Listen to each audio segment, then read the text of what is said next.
actually several decades. So Mona. Thank you, Maria. I fear I will be talking into your lunch now, so I will try to not make that happen, but the lunch is, I don't think we start again before 1 o'clock, so you will manage. Mr. Freiberg, or Minister of Petroleum and Energy, told us to do this proper, to do it with energy and excellence, and by cooperation. And I think that is a good statement, and I think that also covers our center, Norwegian CCS Research Center. We integrate researchers, industry, and governments, and we also use research infrastructure, which is crucial for new results. NCCS will be operating for 8 years. We get funding from the government, and the funding, I see this funding as their payment for us to do open innovation, to work together and to cross barriers. And many of the projects and initiatives we have been hearing and learning about today, they have origin and have been also matured in this community of openness. As an example, the Northern Light partners, Shell, Total, and with Equinor in lead, they get to know each other discussing CCS and CO2 transport and storage in the big CO2 and the big CCS center we had before NCCS. So, in NCCS, we work along 2 deployment cases. The first one is CCS for Norwegian industry, and you know this is very closely linked to the full-scale project. The second one is storing Europe's CO2 in the North Sea basin. And this deployment case seems to be more and more relevant as the Norwegian full-scale project is more and more focused on what is the next. What is the next phase? How can we get more CO2 into our chain and into the Northern Lights project? And I believe this is very important, and this was discussed in the research community many years ago, and it was the basis when we developed the NCCS Center. Without partners, such a research center is nothing, and I'm very proud. This partnership is strong, and it's the paramount.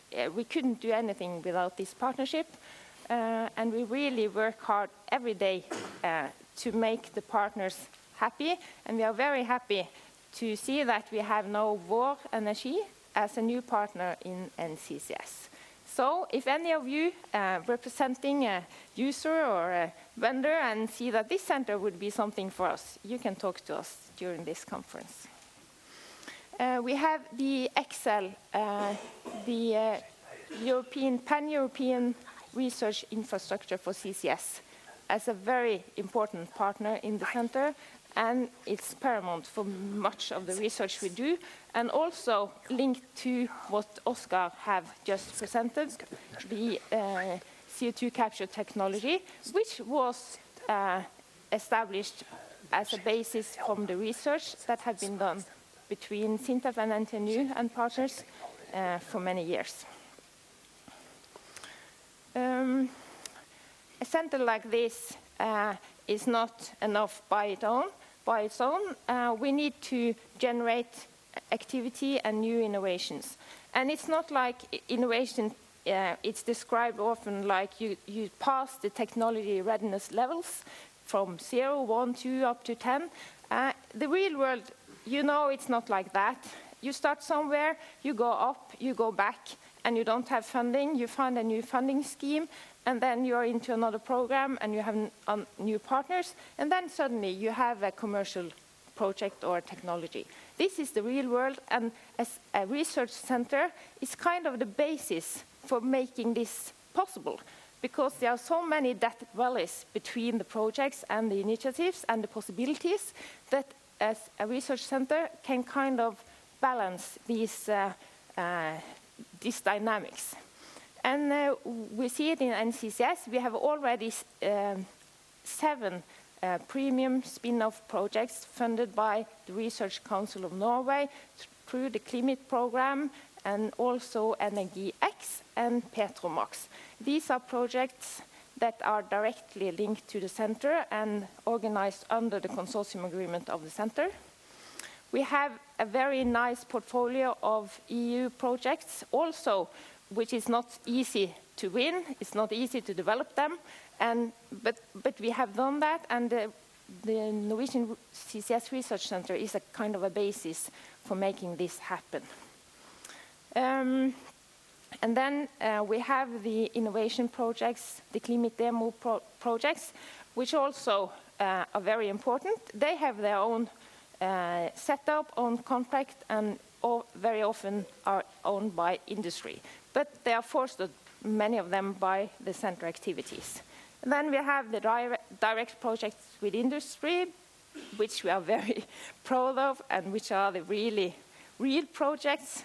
And Oscar have told you about the Just Catch technology. But that has been solved as a Gassnova project. It has been researched here at Gløshaugen with Halvard Svendsen testing amines in his small lab facility here, testing at Tiller, funded by Excel, and then later tested at the test center at Mongstad. So these are kind of, it's dynamics, and it takes time.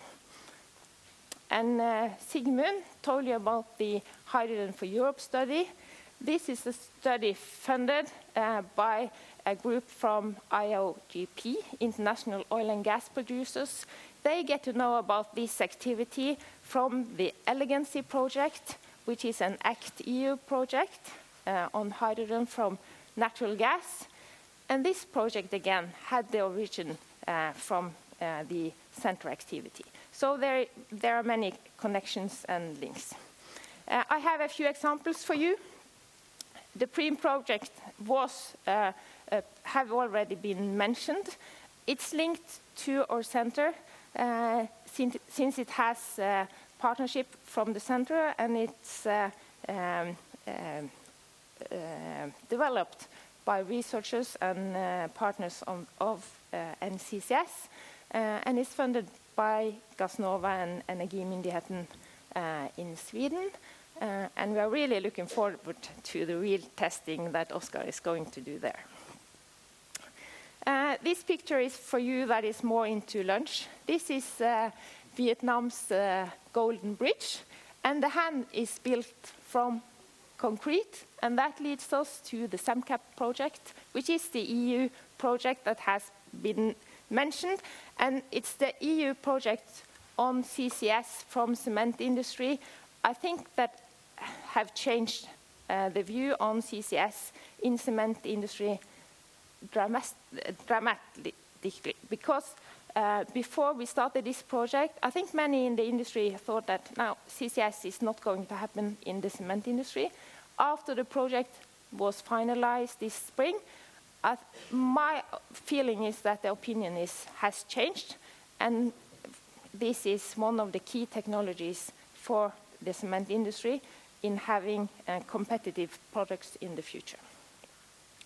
And the cement SEMCAP project, they have calculated cost, and the cost will increase by between 50 and 92% for the clinker material with CCS, but the building using concrete will not double. That's a couple of percent increase. So the project has shown that this is a viable option for the cement industry. Okay, CCS offshore. Makes me think of the song by Frank Sinatra.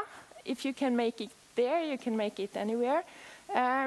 If you are doing CCS offshore, you are limited by space and the volume and the weight issues, and you have a lot of issues related to logistics, but that's solvable. Equinor is now working on a project that will be presented tomorrow by Ghislaine Lecoyer talking about this. And I will recommend his presentation. In SINTEF, we work together with Equinor on a project called COMEMOF. This is a spin-off from an earlier project funded by Gassnova called the Sepong project. And here, one of the ideas is to recirculate the flue gas from gas turbines, which increases the CO2 concentration in the flue gas, and also enrich the combustion gas, and do capture with membranes. So this was presented at last year GT conference. It just shows that things are tied together and innovation occurs between several partners. So last week, or maybe 2 weeks ago, Equinor announced they will share data from the Sleipner project. 23 years of monitoring the CO2 plume at Sleipner is now going to be shared through the CO2 data share project, which is a cooperation between Norway and the US. I believe this is the future, and as I said in the beginning, open innovation is what we will do, and we will do it more and more in public funded projects.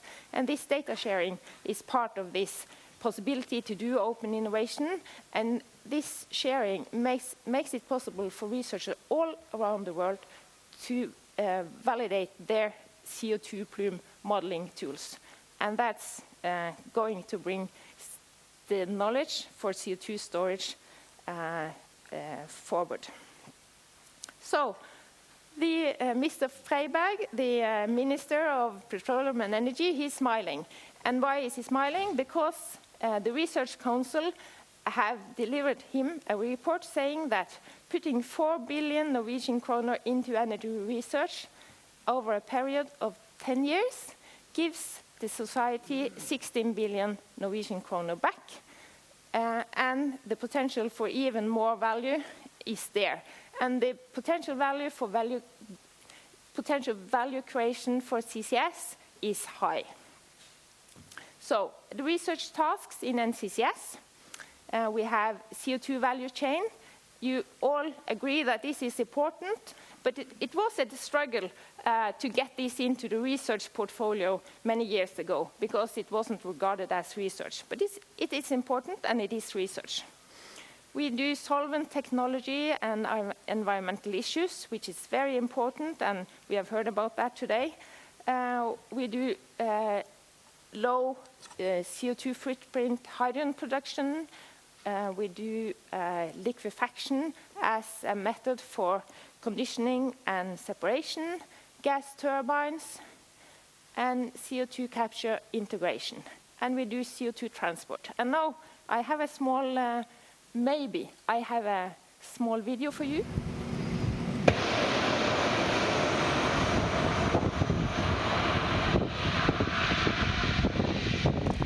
Okay. It's not the pipe that is the research. This is infrastructure. It's on the top of my office building. It's a depressurization of a 60-meter long pipeline with CO2. It has 70 kilo CO2 in it. It can take CO2 mixtures. The pipe is 40 millimeter in diameter, and it's wider because it's cooled, it's controlled with temperature, and it's compressed to 126 bars, this test. We do this, and it's equipped with a lot of measurement instrumentation, so we can measure pressure and temperature. This is, again, data to validate simulation tools that we have developed to study CO2 transport on ship and in pipeline, CO2 injection, and the issue of running ductile fractures in pipelines, and to be able to develop tools that can used for design and operation, so that we have very safe system that doesn't cost too much. So, further we do fiscal metering and we do Alvar, help me. Yes, yeah, I was asking for the task name.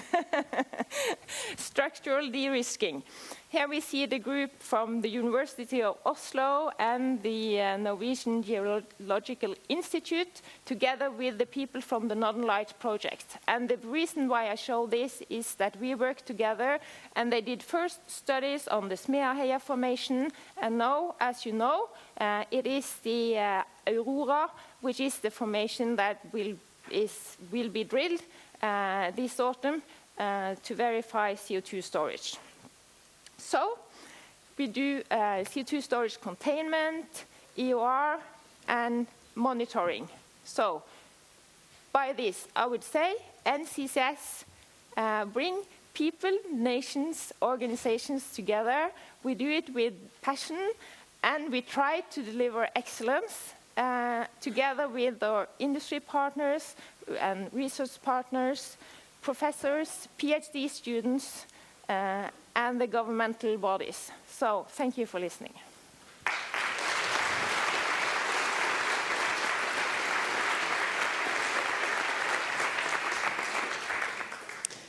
Thank you, Mona. This is impressive. We have time for one question before lunch. Det er en der oppe. Det er en der.